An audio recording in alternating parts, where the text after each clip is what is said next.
దేవదైవం కార్యక్రమానికి తిరిగి స్వాగతం.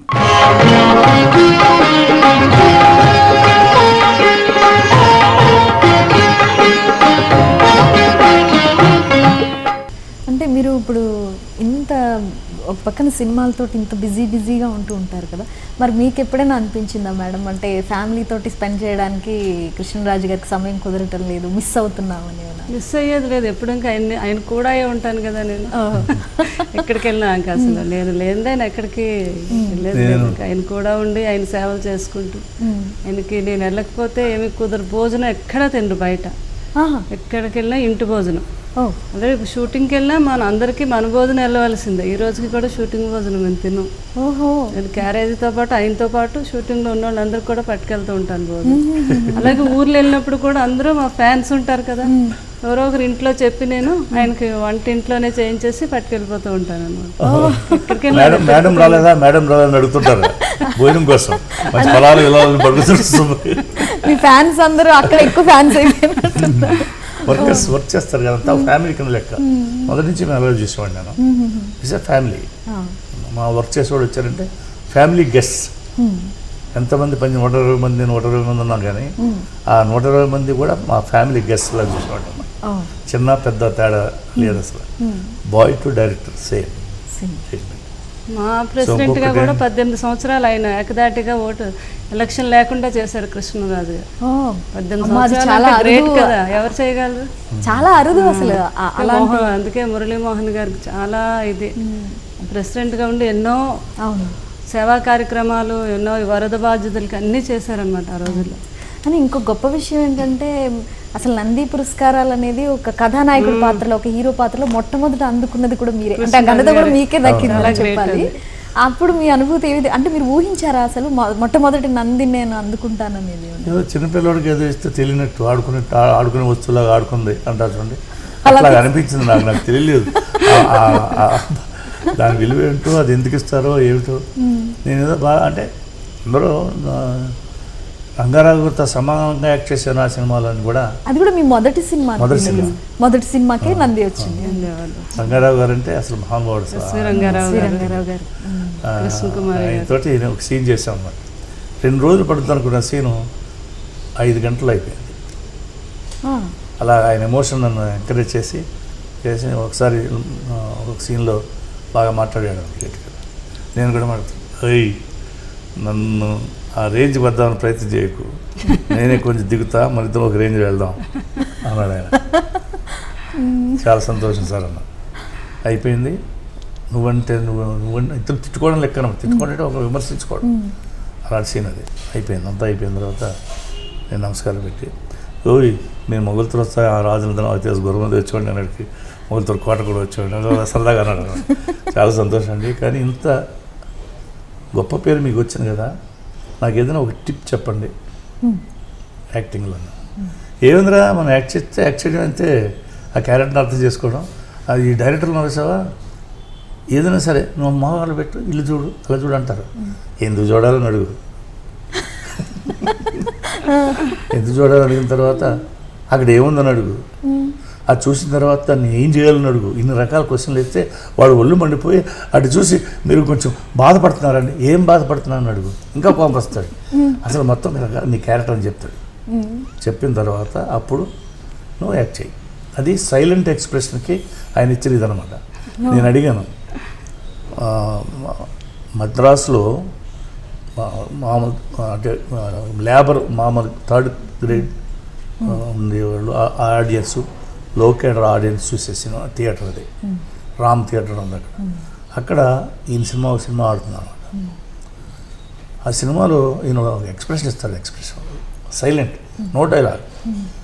అంటే శివాజీ గైస్ డైలాగ్ తప్పట్లు కొట్టే ఆడియన్స్, ఈయన సైలెంట్ ఎక్స్ప్రెషన్ తప్పట్లు కొట్టారు యునానిమస్గా 5 క్లాసెస్ కింద క్లాస్ వరకు. అది అడిగితే అప్పుడు చెప్పాడు అనమాట. అప్పుడు నువ్వు వాడు కోపం వచ్చి మొత్తం నీ కథ, నీ క్యారెక్టర్, నీ అన్నీ చెప్పేస్తాడు. అప్పుడు నువ్వు వాడు ఏం కావాలని అడుగు, పలానాది చెప్తాడు మనసులో అనుకో, టిప్ లేకుండా కళలు పెట్టి ఎక్స్ప్లెయిన్ చేస్తాడు. అప్పటి నుంచి ఇప్పటివరకు అయితే చేస్తున్నాను నేను. అంచేది నాకు ప్రతి సైలెంట్ ఎక్స్ప్రెషన్ కూడా ఒక మంచి ఇది వస్తాను. సుప్రభాతం సుప్రభాతం సుప్రభాతం సుప్రభాతం చీకటి చీల్చుకు వచ్చింది రేపటి వెలుగును తెచ్చింది లెమ్మల్ది నిద్దుర లెమ్మల్ది లెమ్మల్ది నిద్దుర లెమ్మల్ది సుప్రభాతం సుప్రభాతం సుప్రభాతం సుప్రభాతం. నీ సినిమా ఇండస్ట్రీకి రాకపోతే ఏమై ఏమిటి? నేను సినిమా ఇండస్ట్రీకి రాకపోతే హిందూ సంస్కృత సాంప్రదాయాల్ని సైంటిఫిక్ అనాలిసిస్ ఇచ్చి దీనికి కారణం ఇది, చెప్పకపోవడానికి కారణం ఇది, పాపం పుణ్యం అనడానికి కారణం ఏంటి, ఇది పాపం నాకు చేయొద్దంటాం, ఎందుకు చేయొద్దంటాడు, ఎందుకు చేయొద్దంటే ఏదో చాలా చెప్పాలి, అది ఒక క్రిములు ఉంటాయి, క్రిములు అంటే కనిపించదు క్రిములు అవి ఇలా అవుతాయి, దానికి ఇది దాన్ని ఇలా చెప్పుకుంటూ పోతే దానివల్ల ఇలా జబ్బులు వస్తాయని చెప్పుకుంటూ వస్తే ఒక కథ అయిపోతే వాళ్ళకి అర్థం కాదు. అందుకని ఏమన్నారంటే పాపం ముట్టుకుంటే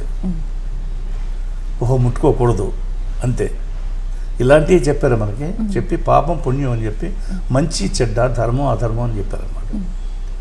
సో దాన్ని విపరీకరిస్తూ తెలుసున్న వాళ్ళకి, చదువుకున్న వాళ్ళకి, కొంచెం ఏజ్ వచ్చిన వాళ్ళకి, కొంచెం మెచ్యూర్డ్ అయిన వాళ్ళకి తెలియజెప్పడం కోసం నేను ఈ మన సంస్కృతి సాంప్రదాయాలను ఆచార వ్యవహారాల్లో ఉన్న సైంటిఫిక్ బేస్ ఏమిటి. తెల్లవారుజానే 4 గంటలకి బ్రహ్మముహూర్తం అంటారు, 4 గంటలకి స్నానం చేస్తే మొత్తం అంతా బ్రహ్మాండంగా ఉంటుంది అంటారు. కానీ ఎందుకు చెప్పలేదు. దాని సైంటిఫిక్ అనాలిసిస్ ఏంటంటే సూర్యోదయానికి ముందు స్నానం చేస్తే స్నానంలో ఒక కరెంట్ ఉంటుంది వాటర్లో, ఆ వాటర్ కరెంట్ మన బాడీకి వచ్చి మొత్తం సాయంత్రం వరకు శక్తి కలుగుతుంది అనమాట. కాన్సన్ట్రేషన్ ఉంటుంది, మెంటల్గా కూడా డిస్టర్బెన్స్ ఉండదు. సో అంచేత సూర్యోదయానికి ముందు స్నానం చేయమన్నారు. సో ఇలాంటి అన్నీ కూడా మొత్తం ఆచమనం ఎందుకు చేయమన్నారు అంటే నువ్వు డ్రైగా ఉంటుంది నీ గొంతు, మంచినీళ్ళు తాగితే నీకు డైజెషన్కి ఆ యాసిడ్స్ ఎక్కువైపోతాయి. అలా కాకుండా కొంచెమే తాగితే ఈ యాక్టివేట్ అయ్యి మొత్తం క్లియర్ అయ్యి భోజనం చేసినప్పుడు శుభ్రంగా ఉంటుంది. ఇలా ప్రతి దానికి, ప్రతి చిన్న విషయానికి కూడా, ప్రతి చిన్న విషయానికంటే ఏమైతే చెప్తున్నారో, ఇంకొక చనిపోయిన తర్వాత శ్రాద్ధ కర్మలు ఎందుకు పెట్టాలి అనే దాని మీద ఒక బుక్ రాశాడు. మనం చనిపోయిన తర్వాత ప్రాణం కొన్ని మినిట్స్ అక్కడే తిరుగుతుంటుందట, ఎవరు వస్తున్నారు దాని జ్ఞానం కూడా ఉంటుందట. అదే ఆ మనిషి యొక్క జీవితంలో ఆ క్యారెక్టర్ జ్ఞాపకం ఉంటుంది, ఆ తర్వాత జ్ఞాపకం ఉండదు. ఆ తర్వాత ప్రయాణం మొదలెడతాను. మొదలుపెట్టిన తర్వాత 10 రోజులు జరిగిన తర్వాత అట్లా అంటే ఇది చెప్పడం మొదలెడితే చాలా అయిపోతుంది. అంచేత అలాగా ప్రతిదానికి ఒక అంచేత ఆ మనసు ఆ ప్రాణానికి మళ్ళీ ఇంకొక దాంట్లో కలిసే వరకు మనం దానికి సంస్కారం చేయాలి ఏదో ఒకటి. సార్ చివరిగా ఇద్దరు భక్తి టీవీ ప్రేక్షకులకి ఎలాంటి సందేశాన్ని అందిస్తారు? మేము భక్తులు కనుక ఇప్పుడు ఇంతవరకు నేను చెప్పిన దాంట్లో కొంచెమైనా మీరు ఆచరించగలిగితే నేను సంతోషిస్తాను. అలాగే భక్తి ఛానల్ వారు ఇంత కష్టపడి ఎంతో గొప్పమైన ప్రోగ్రాములు కూడా చేసి ఇలా ప్రాపగండా చేస్తున్నందుకు, ఎందుకంటే మన భారతదేశం ఈ ధర్మం వీటి గురించే ఇన్నాళ్ళు బతుకుంది. ఇక ఎవరు ఏ దేశం కూడా ఇన్నాళ్ళు ఇలా సుఖ సంతోషాలతో లేదు. అయినా అప్పుడప్పుడు కొంచెం కష్టం వచ్చినా ఇది అంటే ధర్మం సత్యం ఎక్కడైతే బాగుంటుందో అక్కడ ప్రజలందరూ బాగుంటారు, దేశం సుభిష్టంగా ఉంటుంది. అంచేత అలా చేస్తున్నందుకు భక్తి ఛానల్ వారికి ఇది మీరు విని సంతోషపడుతున్నందుకు, ఆచరిస్తున్నందుకు ప్రేక్షకులందరికీ హృదయపూర్వక ధన్యవాదాలు. భక్తి ఛానల్ వారంటే మాకు చాలా గౌరవం. ఎందుకంటే కార్తీక మాసం వస్తుంది అంటే మేము ఆ ఛానల్ కోసం ఎదురు చూస్తూ ఉంటాం. అంత అద్భుతమైన కార్యక్రమాలు చేస్తున్నారు నరేన్ చౌదరి గారు, ఆయనకి మా కృతజ్ఞతలు. భక్తి ఛానల్ చాలా గొప్పగా చేస్తున్నందుకు నరేన్ చౌదరి గారికి, వాళ్ళ ఆర్గనైజేషన్ అందరికీ కూడా నా హృదయపూర్వక ధన్యవాదాలు. నమస్కారం. ఇలాగే ఇంకా కంటిన్యూ చేయండి. ప్రజల్ని, మన దేశంలో ఉన్న ప్రజలందరినీ కూడా భక్తులను చేసి, గొప్పవాళ్ళు చేసి, అంటే భక్తి అంటే కేవలం దేవుణ్ణి చేయడమే కాదు, మంచి ధర్మం,